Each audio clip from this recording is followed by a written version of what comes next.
mais du même calibre de celui dont on vient de parler, puisque là, on parlait de la sexualité, de l'amour, tiraillé par l'obscénité. Là, il s'agit du chaos du monde, il s'agit de la guerre. D'ailleurs, le livre s'ouvre, j'ai noté 2, 3 phrases, sur le parfum de l'homme mort. Alors, on va parler des héros, on va parler de la thématique, on va parler de ce livre dont beaucoup de gens parle, parce que c'est un livre important. Le visage du jeune mec exposait comme un révélateur chimique l'enterrement de cette vie tranchée vicieusement par un projectile fou. On est en Yougoslavie, vous parlez de cette guerre qui nous marque tous beaucoup en ce moment, de toute cette guerre, du rôle plus qu'ambigu des intellectuels, de votre rôle à vous, ou du rôle du personnage qui s'appelle Cornel Zorc. Ce qui n'a rien à voir. Ce qui n'a rien à voir. Oui, parce que justement, alors on va rentrer tout de suite dans le sujet. J'ai lu dans Libération, dans le portrait qui vous était consacré, que ce mercenaire qui est présent dans tout le livre, c'était peut-être vous en train de trafiquer des armes ou d'y trafiquer les armes. Non, non, mais oui, c'est...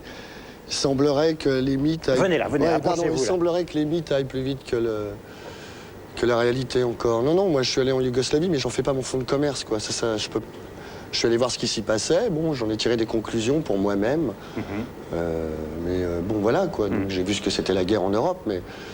Non, non, j'y ai pas trafiqué des armes, j'y suis juste allé... C'était au conditionnel, si je me souviens bien. Oui, mais bon, enfin, c'est des conditionnels. Il suffit que vous refusiez de répondre plus avant sur ce que vous y avez fait pour que soudainement toutes les rumeurs enflent. Donc, enfin, c'est pénible, quoi. C'est dommage. Alors, on va évidemment parler du livre. Je voudrais dire 2, 3 mots sur vous. Je ne vous connais pas, évidemment, mais sur ce qu'on dit de vous, ce qu'il y a dans votre biographie. Vos parents étaient au Parti communiste. Ouais. Vous êtes très lié à la musique, ce qui s'est passé il y a quelques années, à savoir le punk et voire la techno. Vous citez volontiers Gilles Deleuze et Nietzsche. Ouais. Vous avez écrit 3 livres.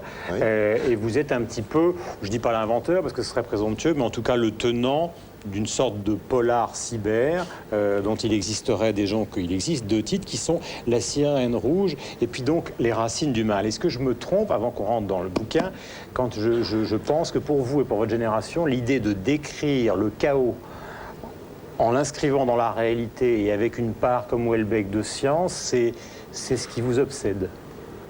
Enfin, c'est ce qui vous touche en tout cas. Oui, mais excusez-moi, je m'étais arrêté sur les mots comme cyberpolar, etc. C'est-à-dire que, bon, les technologies... Enfin, moi, ce qui m'intéresse dans les technologies, c'est leur impact sur l'homme. En elles-mêmes, pour moi, elles n'ont pas de... Enfin, signification. Si, justement, enfin, parce qu'elles sont des excroissances de nous-mêmes. Donc, je pense que si on les étudie finement, on peut nous voir aussi à l'œuvre là-dedans. Mais en tant que tel, le microphone ou la caméra... Par contre, il se forme un dispositif. Par exemple, là, en ce moment, une machine particulière avec des gens qui remplissent des fonctions, des musiciens, un public, un journaliste, un écrivain, enfin un auteur, des techniciens...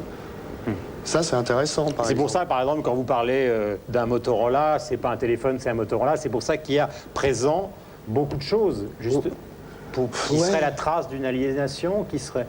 Oui, mais c'est toujours pareil. C'est dit... Non, mais ouais... Moi, il n'y a pas d'explication rationnelle. Enfin, je veux dire, mes romans, ils m'échappent en grande partie. C'est très difficile d'être là en train d'essayer de se dire, oui, pourquoi j'ai mis Motorola? Je ne sais pas. Comme les gens qui me demandent pourquoi la fille s'appelle Marie Zorn, est-ce que c'est à cause de Fritz Zorn et de Mars? J'en sais rien. Elle s'est inventée comme ça. Il se trouve que j'ai ce bouquin-là aussi dans ma bibliothèque. Est-ce inconscient? Est-ce conscient? C'est pas grave, on s'en fout, quoi. Oui, vous voyez, le truc, c'est ça, quoi. Qu'est-ce que ça vous a fait, vous, le livre? J'ai trouvé ça plutôt... surtout dans le contexte actuel, puisque le livre sort au moment où il se passe ce qui se passe, courageux d'ouvrir un livre sur la guerre en Yougoslavie, parce qu'en général, c'est un sujet qui, dans la littérature française, en tout cas la guerre en général, est souvent mis de côté. Donc là, il y a cette volonté-là d'y aller carrément. Oui, mais oui, c'est exact, oui. Parce que... moi, je sais pas, il me semble que l'Europe affronte son destin, là, non? C'est pas une histoire de juste c'est Milosevic ou nous. C'est comme ça que ça se règle, l'histoire depuis, je sais pas, les Thermopyles, non au bas mot. Et vous savez, par exemple, pour beaucoup de gens qui ont peut-être le profil qui était celui de vos parents, puisqu'ils étaient au Parti communiste... Oui, enfin, ils y ont été. Ils y ont été. Pour beaucoup de gens, justement, c'est une guerre où on ne se joue pas. C'est même le contraire qui se joue. Les grands méchants, c'est les Américains, l'OTAN... Ah, mais ça, c'est vieux. C'est vieux comme les idéologies totalitaires inventées par l'Europe. ça date de 1914. On a déjà choisi en 14 de donner aux Serbes, enfin j'allais dire, de donner aux Serbes l'occasion de mettre le continent à feu et à sang pour que nous, Français, on puisse détruire sciemment la Mitteleuropa et l'Allemagne pour récupérer l'Alsace et la Lorraine qu'on avait perdu 50 ans plus tôt, disons. Voilà, donc bon, on est face... C'est nous, c'est notre suicide, hein, nous, Européens, là. On l'affronte depuis, excusez-moi, depuis 3/4 de siècle. Alors que maintenant, ça se réveille et que... Face à notre impotence, les Américains, en rôle de gendarme mondial, essayent de faire le ménage. Enfin, je sais pas où est, j'allais dire, où est la question, quoi. C'est pas la vôtre que je... Non, mais je ne comprends pas ça du tout, c'est en tout cas votre réponse. Pourquoi vous avez décidé... D'abord, pourquoi vous avez... Parce que c'est la première fois que vous venez ici, on est ravis de vous accueillir. Pourquoi vous avez décidé d'écrire? Ça paraît une question de... Mais c'est quand même la question fondamentale. Vous avez fait des tas de choses avant. Pourquoi tout d'un coup, au milieu de cette vie et de cette biographie, vous avez dit maintenant, je vais partir au Canada et je vais écrire? Non, j'écrivais avant de partir au Canada. Et en plus, bon, je me voyais plus faire autre chose, vous voyez. En fait, on peut imaginer que c'est une prise de... comment dire, que c'est un champ de liberté. En fait, c'est plutôt une contrainte. Mais bon, c'est pas grave, c'est la seule contrainte qui puisse nous permettre de survivre. Donc on l'assume, on la prend. C'est devenu essentiel pour vous? Oh oui, mais ça l'était déjà, c'est toujours pareil. Moi, j'arrive même plus à me définir par rapport au problème de est-ce que je suis un écrivain. Je sais pas, c'est les générations futures qui décideront. Je deviens peut-être écrivain. Vous voyez... Non, mais tout va bien, on procède ensemble. Je trouve... Non, mais on procède parce que c'est vrai, des personnes qui ne se connaissent pas et qui se découvrent sur un plateau, c'est quand même assez artificiel. Ouais. Mais je suis ravi et je le redis. Ce que j'ai trouvé comparable au bouquin ou au livre de Houellebecq dont on a beaucoup parlé, c'est cette envie, je le disais tout à l'heure, qu'on mette pour la littérature française de plein pied dans la réalité. Est-ce que vous vous sentez proche de lui? On me pose toujours la question. Alors à force, ça crée aussi des flous médiatiques, tout ça. Ça prouve peut-être aussi qu'il n'y a pas beaucoup de livres. Je dirais que je suis aux antipodes, mais ça n'a pas d'importance. Qu'un écrivain comme ça apparaisse dans la France de la fin des années 90, ça prouverait, si j'ose dire, que les civilisations en déclin sont capables de produire des chefs-d'œuvre. Donc bon, c'est génial. Et l'apport de... on va voir tout à l'heure, puisque vous faites de la musique aussi, et vous citez les textes de Deleuze, il y a dans le début du livre, et à beaucoup d'endroits, des allusions à la littérature, à la philosophie, au rock, à Portiched, à U2, à beaucoup de choses qui vous touchent, qui reviennent d'ailleurs dans le livre. Et vous citez un moment où c'est en substance une phrase de Nietzsche, vous dites « Nous faisons une expérience avec la vérité, peut-être fera-t-elle... » Je vous laisse dire la suite. Derrière l'humanité, qu'importe, allons-y. Mais ça veut dire une expérience avec la vérité, ça veut dire une expérience avec nos limites métaphysiques, que la science propulse au-delà de nous-mêmes à chaque fois, sans qu'on en ait conscience. Par exemple, moi je suis persuadé qu'on vit encore avec nos limites, avec les limites d'un monde qui n'est même pas copernicien dans nos têtes. C'est-à-dire que, ok, on a admis, pour à peu près l'ensemble des gens, faites un sondage, on a admis que la Terre n'était plus le centre de l'univers, mais c'est l'homme qui continue à être le centre de l'univers. Donc qu'est-ce qui va se passer quand on va se rendre compte qu'on ne l'est pas? Que la vie est partout dans l'univers, j'allais dire avec ce qu'on appelle, excusez le terme scientifique étant isotropie. C'est-à-dire qu'il y a à peu près autant d'atomes de carbone répartis partout dans l'univers. Ça veut dire quoi, ça? Pour vous? Devinez? Je sais pas. Ça veut dire qu'évidemment, on n'est pas seul. Ça veut dire qu'évidemment, il y a d'autres êtres vivants. Ça veut dire qu'évidemment, il y a d'autres histoires qui se sont produites, qu'il y a eu des Shakespeare ailleurs sur Alpha Centauri. Et voilà. Et que nous, notre histoire n'est que péripétie, malgré tout. Donc, il y a des chocs métaphysiques qui se préparent. Et je ne sais pas si nos civilisations, et j'allais dire nos religions, sont prêtes. Il ne me semble pas, moi. Maurice Dantec, le livre s'ouvre donc, on l'a dit, dans cette Yougoslavie. Ça s'ouvre en Chine, en Chine de l'Ouest. La Yougoslavie, c'est l'histoire de Tourov, c'est l'origine de sa prise de décision. Voilà. C'est-à-dire le moment où il a décidé de devenir un guerrier. Et après, donc, justement, effectivement, il part aux confins de la Chine, de l'URSS, du Tibet. Là où tout se fracture. Là où tout se fracture. Et ça se termine avec cette jeune femme dont vous avez parlé, Marie Zorn, qui décède et qui laisse 2 enfants, qui dévie un satellite. Enfin, on part au fond des années qu'on connaît, et puis on arrive en 2020. Oui, je me sers... Comment? Oui, c'est ça. Moi, je me sers d'éléments du roman populaire, de la science-fiction, du thriller, du roman d'espionnage, mais c'est vrai que j'essaye de combiner une machine qui fonctionne, disons, sous un autre régime. Donc j'y injecte aussi de la philosophie, autant que faire se peut, j'allais dire. Mes propres convictions, enfin, ou plutôt mes propres incertitudes aussi. Mes propres abysses internes, quoi. Donc j'essaye de mettre ça en interface avec le monde réel. Comment les deux peuvent interagir. Bon.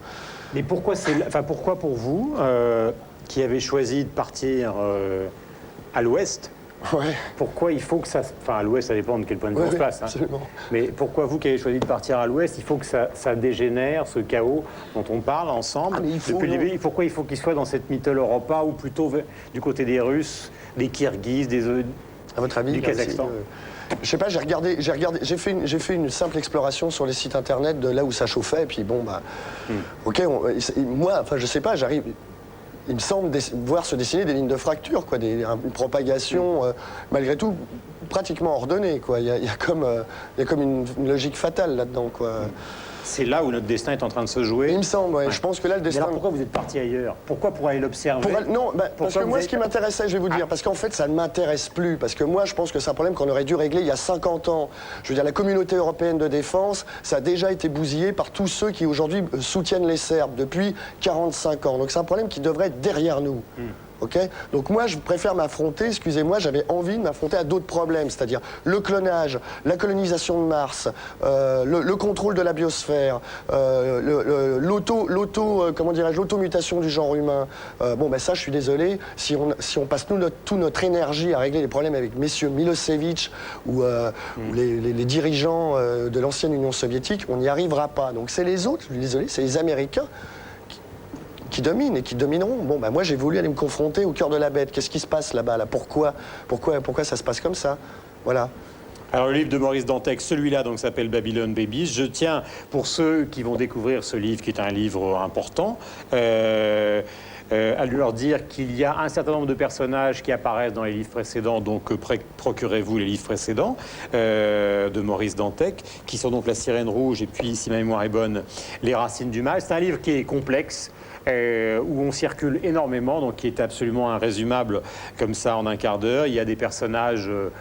je ne vais pas dire invraisemblables, parce qu'ils sont justement relativement vraisemblables, mais il y a des mercenaires, il y a des scientifiques, il y a des neuropsychiatres, il y a des femmes dont on ne sait pas très bien si elles sont des femmes ou si elles sont manipulées par quelque chose d'autre. C'est donc un livre important. Je voulais, dans ce contexte, puisque vous parlez avec beaucoup d'émotion, ou en tout cas de véhémence de ce qui se passe en Europe, et vous avez raison, vous signalez que l'une des équipes de CAPA est allé récemment donc au Kosovo partager, c'est l'une des premières fois, la vie d'une brigade des combattants de l'UCK, et c'est ce sujet qu'on va découvrir. Regardez. Premières images de la résistance menée par l'UCK, tournée par Laurent Amida de l'agence CAPA il y a 2 jours, dans les montagnes situées à l'ouest du Kosovo, à 10 heures de marche du Monténégro. Les forces serbes ne sont qu'à quelques kilomètres. Vous voyez, c'est ça la vie au Kosovo, c'est ça ma vie. Les soldats kosovars font le point sur les combats du jour dans un refuge d'altitude. L'intervention de l'OTAN a-t-elle changé les choses pour vous? Oui, beaucoup. Quoi? Ils n'osent plus nous attaquer avec des chars. Et qu'est-ce que vous attendez de plus de l'OTAN? Qu'ils nous donnent des armes, rien de plus. En effet, pour cette armée de fortune, les armes semblent manquer, tout comme la nourriture et l'essence. Les Serbes, ce sont des gens comme nous. Mais c'est le régime de Milosevic qui oppose les Serbes et les Albanais. C'est pour ça que je n'ai rien contre les Serbes, juste contre Milosevic. Et pensez-vous pouvoir revivre avec les Serbes comme avant? C'est difficile.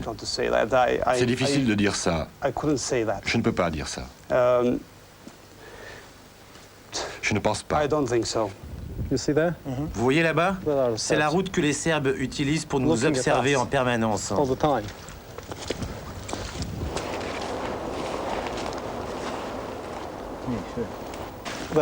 Là-bas, c'est Pech. C'est triste. Toute ma famille est là-bas. Et moi, j'ai dû les quitter depuis longtemps. Dans cette région où la vallée est sous contrôle serbe, les civils sont rares. Depuis l'exode forcé des Kosovars, Pech serait devenue une ville fantôme. Ils nous ont chassés de chez nous, ils ont brûlé la maison. Ils ont tué mes 2 frères au village. Maintenant, nous allons dans ma famille présenter nos condoléances.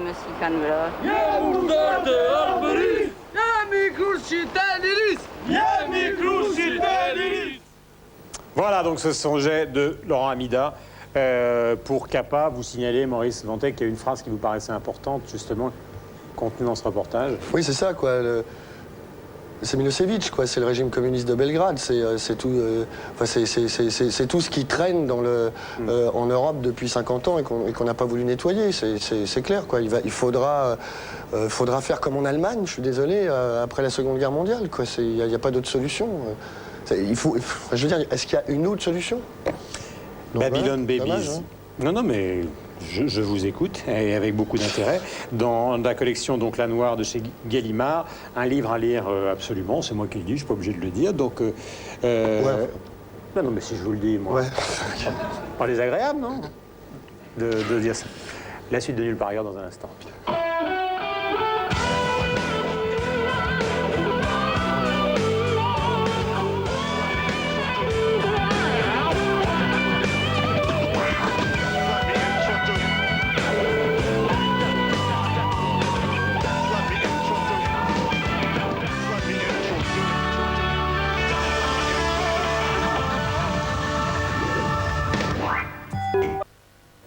Voilà, Maurice Dantec, notre invité pour Babylon Babies. Je lui disais tout à l'heure que ça me faisait penser à Lawrence, au début du siècle, à son combat, ce mélange entre la littérature, l'engagement et la castagne.